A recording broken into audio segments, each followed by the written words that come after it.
Welcome to the Revolution Roundtable, a discussion of life, faith, and scripture. We are people just like you, living real, often messy lives, and we're committed to helping each other live a little bit more like Jesus every day. Let's join the roundtable now.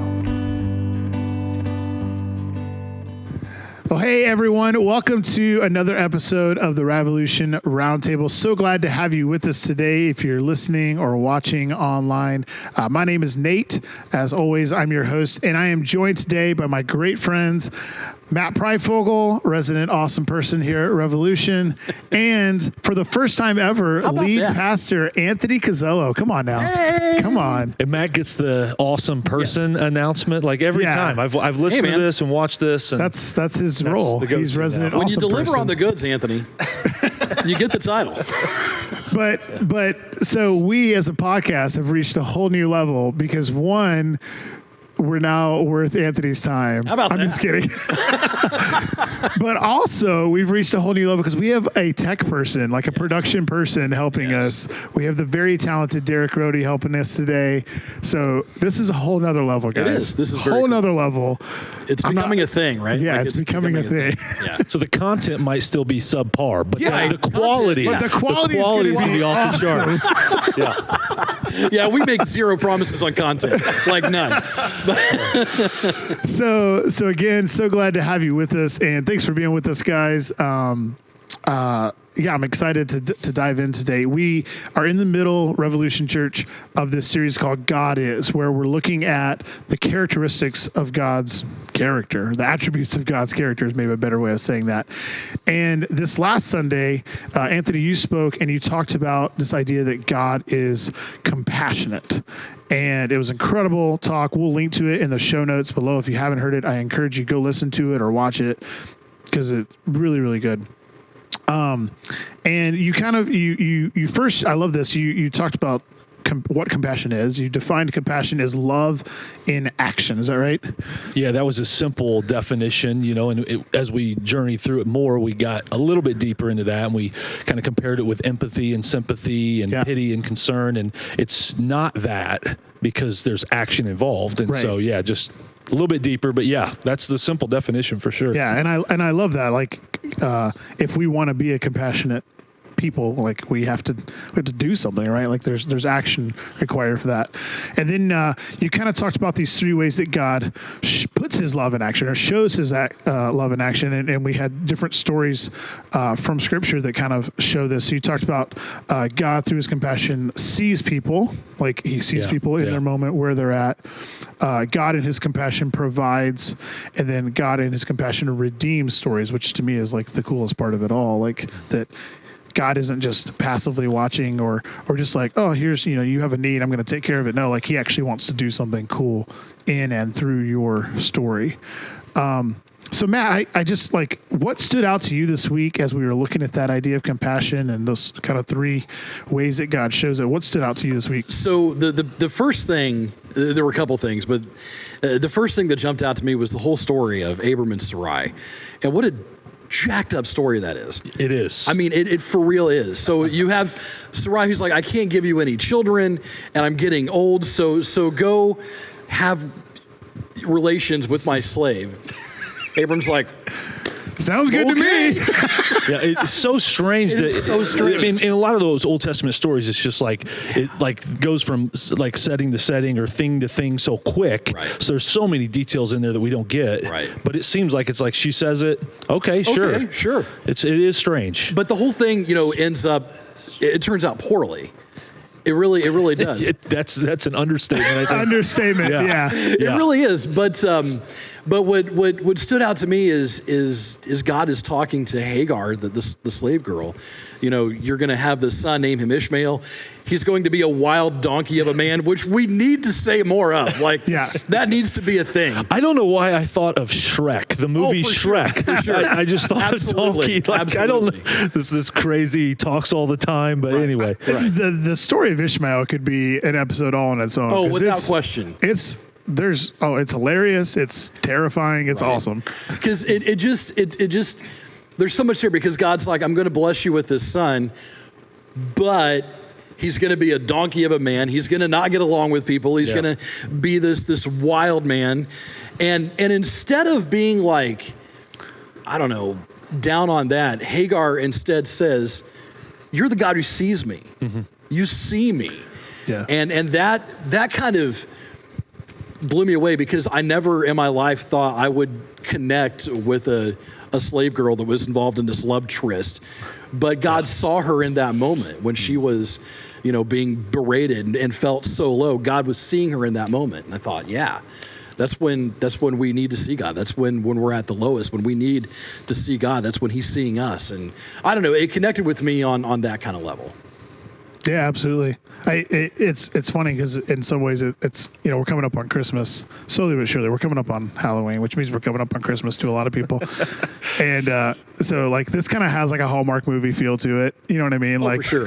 Yeah. Hagar like runs away. Sort of. Hagar runs like away. The weirdest Hallmark movie ever. Yeah, and God speaks to her. It could just be like I could see Morgan Freeman's always God in movies, right? So like Morgan Freeman at a gas station talks to Hagar and is like, whatever. No, you should go back. And Hagar's like, oh, he sees me. Yeah. I don't know. It feels like a Hallmark movie to me. Well, the other thing too, we didn't dive any deeper into this, but Ishmael's name means God hears. Yeah. So there's something in the story where it says like God is one that hears and sees. Right. So there's so much depth to that story that probably, of course we didn't get to it on Sunday, but Well, I was gonna say, I'm sure there's a lot that you had to leave out. I mean, anytime we give a talk, there's so much information we would love to present, and you have to kind of boil it down to the 30 minutes of like, this is what makes the cut. Now, the one thing I'm so glad you didn't leave out was a Cotton Eye Joe reference. Which was phenomenal, because I was right there with you. I'm like, Cotton Eye Joe, yeah. And it's funny too, like when I said that, I knew it was a horrible joke, and you heard like a little laughter over here in the room, and I don't know what it was like online, but a little laughter over here, and then people got it 2 or 3 minutes later and came up to me in the lobby and like, oh yeah, I get it now. It was a joke grenade, so you pull it, walk away. Yeah. I thought it was great. I loved it. I literally laughed out loud in that moment. I did too. I wasn't sure. So your stepdad has this nice booming laugh. And if you're ever in the room at Revolution and Anthony tells a joke, like Alan always, you always get a good laugh from Alan, but I didn't hear it because I didn't know if they were here Sunday, or maybe it was because they were in the 9 o'clock. I don't know. But I made sure I laughed out loud just to make sure you felt supported. He might not have got it. I got to talk to him and see if he. Sure. But yeah, it feels like there's a mic over next to him some weeks. And it's like anytime I need that pick me up in a talk, like that's there was a lot of stuff like didn't get to. One of them was in that first story we looked at with Moses, because in the Moses story is when God announces this attribute of compassion, and. So I talked about how Moses is in a different place, so God reveals a different trait. And what I meant by that was Exodus 3 to Exodus 34. Like a lot of things have happened. Yeah, we've specifically the chapter before. Yeah, yeah, because we've actually looked at Moses, I think, every week of this series. Yeah, it's so interesting. I didn't know we'd go there, but yeah. And as I've been preparing, because I'm speaking in a couple of weeks, and I have been brought back to the story of Moses as well. Like, man, I think let's just keep going there. But God reveals himself in really interesting ways to Moses. But there's a chapter in Exodus that you actually encouraged everyone to check out, Exodus 33, that is a really unique story. I think it's the only time that this happens in all of Scripture. Tell us a little bit more about that. I'll just read a few verses from it. I actually pulled it up. So in verse 13, Exodus 33, this is Moses talking. He says, if it's true that you look favorably on me, let me know your ways so I may understand you more fully and continue to enjoy your favor. And remember that this nation is your very own people. And the Lord replied, I will personally go with you, Moses, and I will give you rest. Everything will be fine for you. And there's a conversation that continues back and forth. And that right there is a promise we've heard God tell to others. Like, yeah, for sure. I will be with you. Yeah. I will go with you. Yeah. So that's cool. God is like consistent in that. But Moses isn't content with that. Yeah. There's one more thing he wanted, so the Lord replied to Moses, I will indeed do what you have asked, for I look favorably on you, and I know you by name. Moses responded, then show me your glory. That's a pretty baller move right there. It is. It absolutely is. Yeah. So, I mean, obviously, the relationship Moses has with God has reached this level where he can be totally open and honest with, like, God, this is what I need right now, and beyond anything else that I need, wisdom or just practical things that he needed as a leader. He specifically says, "No, I just want more of you, more of your presence." And then God replied. Yeah, I mean, God shows answers, up, and he puts him in a cleft of a rock to hide him, and just this very interesting. He like passes in front of him. Yeah, it's a crazy story. And I think he comes down blind from that. Yeah, right. Shining and Which I can't even imagine. Like I come down and like, I'm just glowing. A few times that happened. But let's, practically, let's tie that into today. And where you're at. And I mean, that sort of relationship, that takes time, right? I mean, it takes time to get to that point. And it's something that I think we all want to strive to get to, right? Yeah. I think somebody, I remember reading that story years ago and being like, I want that. How do I get there? Yeah. But like, that was after years of Moses walking with the Lord. That's a really good point. Being obedient to call after call after call, to action after action after action, to seeing things, and it's all, that's all part of it. Yeah. Sure. Yeah, that's really interesting. And so then, after he has that experience and he's reached this level of his relationship with God, God chooses to reveal the attribute of compassion, which I think is so interesting. Like, of all these attributes he could have proclaimed on the mountain, he says, "I'm the compassionate God." Yeah. And so there's a level of depth to that word in our faith. And that's, I think God's continuing to reveal that to me and hopefully all of us. But yeah. So we have this is interesting because we have this in our kitchen. We have this big cross I think we got from Hobby Lobby. And it has all these words on it like family, this, and all this stuff. But one of the words on it is compassion. And of all the words on there, compassion is the only one that isn't completely filled in. Almost like the word compassion. Interesting. I want to see the picture of this cross. I've seen the cross in like Zoom videos we've done and stuff. Yeah, but it's the only one that's not completely filled in. Almost like compassion is continually needing to be worked on because intentionally, because it needs to always be poured into.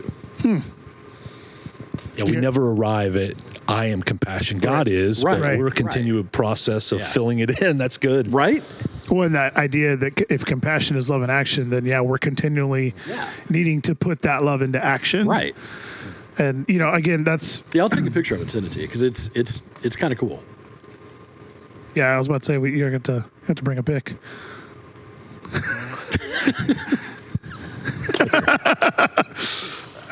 Really cool. What were other things that you had to kind of leave on the cutting room floor this week? There was a couple pages I cut, pasted to another Google Doc, but that was a big one, was just helping understand where Moses was at. Beyond that, of course, when we looked at the Old Testament stories, and then we got to Jesus, I just highlighted a few things. I could have spent another 30 minutes of Jesus sees people, Jesus provides, Jesus redeems stories. I just could have kept going. We talked about Zacchaeus and Peter and the woman at the well, but there's so many others. So something that struck me, and my wife and I were talking about this a little bit. Excuse me, sorry. And so far through 3 weeks, I think that we've seen this, not necessarily brought this out in every talk, but we've seen this, and I think it's true of every attribute that we look at of God.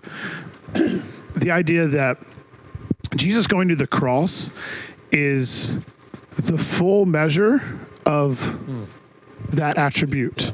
So God in his compassion went to the cross, like he put his own son on the cross and killed him to put his compassion to full effect, to provide salvation.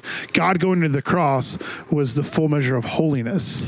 Of like bringing perfection, holiness to people, bridging that gap between holy God and unholy us, too. Yeah, God is God going. Jesus going to the cross is the full measure of him being the I am. Like he is the only one that could could do this. Yeah. In a couple of weeks, I'm looking at this idea that God is just, and this idea that God going, like Jesus going to the cross, is the full measure of his justice being poured out.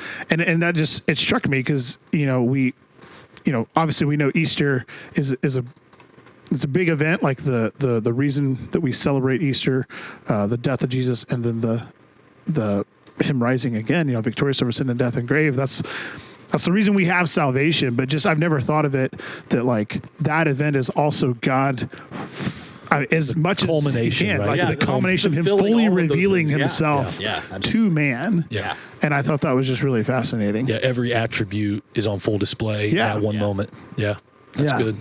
That doesn't necessarily stir up a lot of conversation, I guess, but I thought it was really interesting. I had to share. You're right, though. I mean, everything that this points to is fulfilled in what happens in the cross. And there's attributes even like God is the God of wrath that you see throughout the Old Testament, and again, like it's poured out. That is his wrath poured out. The fact that Jesus, the Son of God, for 3 days, like, has to experience the full wrath of God, or just all these different things. To me, it kind of was a little bit of a mind-blowing event when I kind of had that realization. So I thought it was interesting.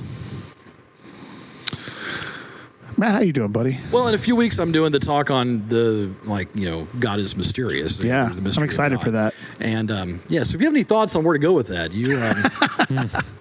Well, and as always, we invite you into the conversation. If you have questions on anything we've talked about or thoughts, man, go to revolutioncc.org/roundtable and let us know, because we'd love to dive into those questions. And I know our life group has had some interesting discussion already. What are things that maybe have come up in y'all's life group discussions from this series so far? We talked a little bit about that, about what God is doing, and how when we talk about compassion, that it's sort of, we talked about a few minutes ago, that it's something that we need to continually to work on, that we need to continually do. And I know you brought that up in our staff meeting yesterday. It's something that you did right off the bat Monday morning, love in action. And it's just something that needs to be intentional at the forefront of our minds, that God did this for you, so you do this for others, sort of thing.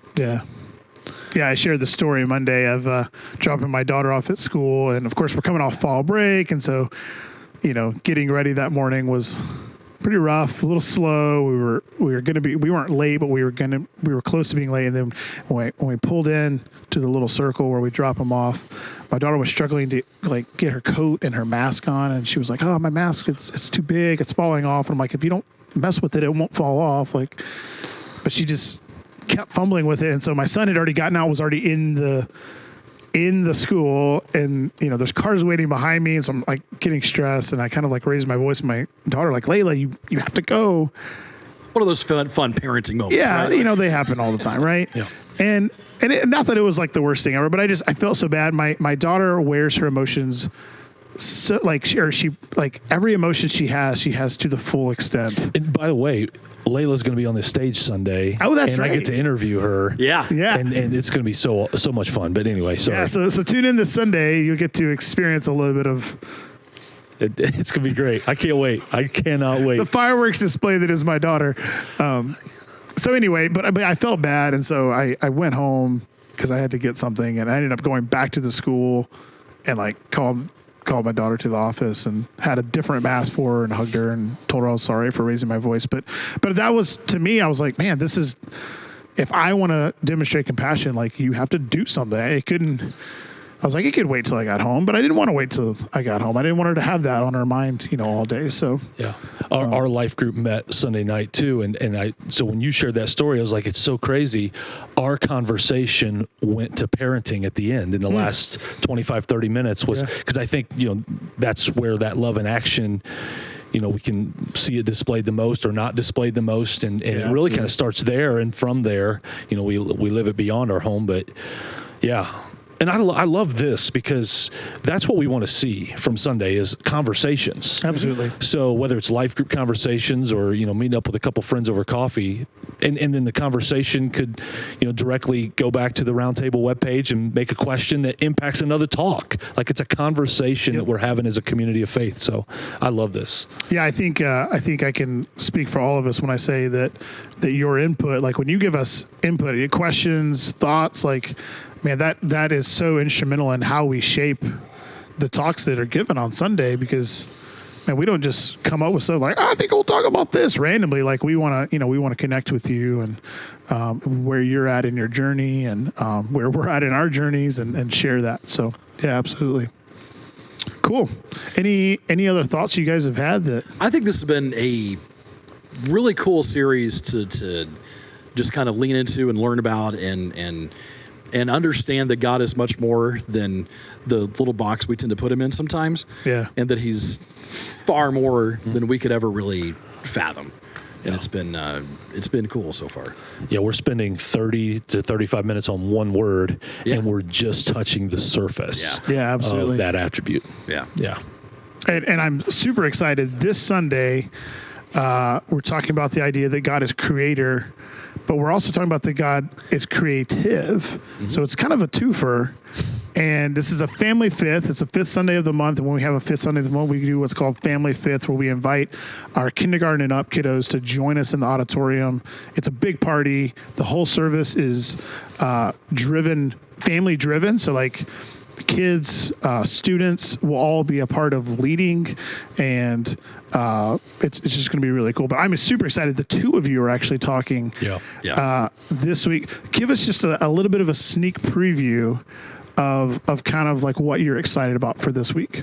So I'm going to start out, I'm going to go through creation. So God is creator, and I'm going to walk us through those first, 13 verses of Genesis? Yeah. So I'm going to walk us through that and kind of land on, creating us.